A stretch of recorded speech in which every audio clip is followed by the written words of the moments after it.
শক্ত হয়ে গেছে, মেমব্রেনগুলো আরও অনেক পাতলা থাকে। এই চামড়ার সাথে লেগে যাওয়ানে বাচ্চা খোসা পর্যন্ত বাইরে যেতে পারতেছে না, যে কারণে বাচ্চাটি আর ফুইটা বাইরে না।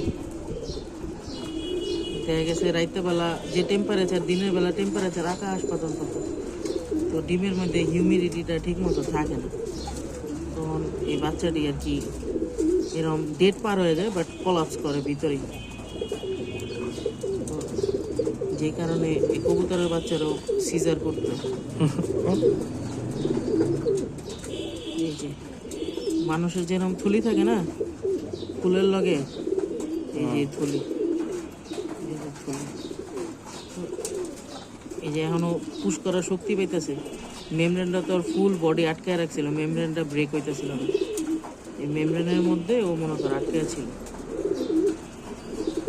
এই যে আলহামদুলিল্লাহ মোটামুটি ক্লিয়ার। এই যে এটা হলো ফুল, যে ফুলের থেকে আর কি মেনলি বাচ্চাটা হয়, এটা হলো এই ফুলটা। এই যে আলহামদুলিল্লাহ।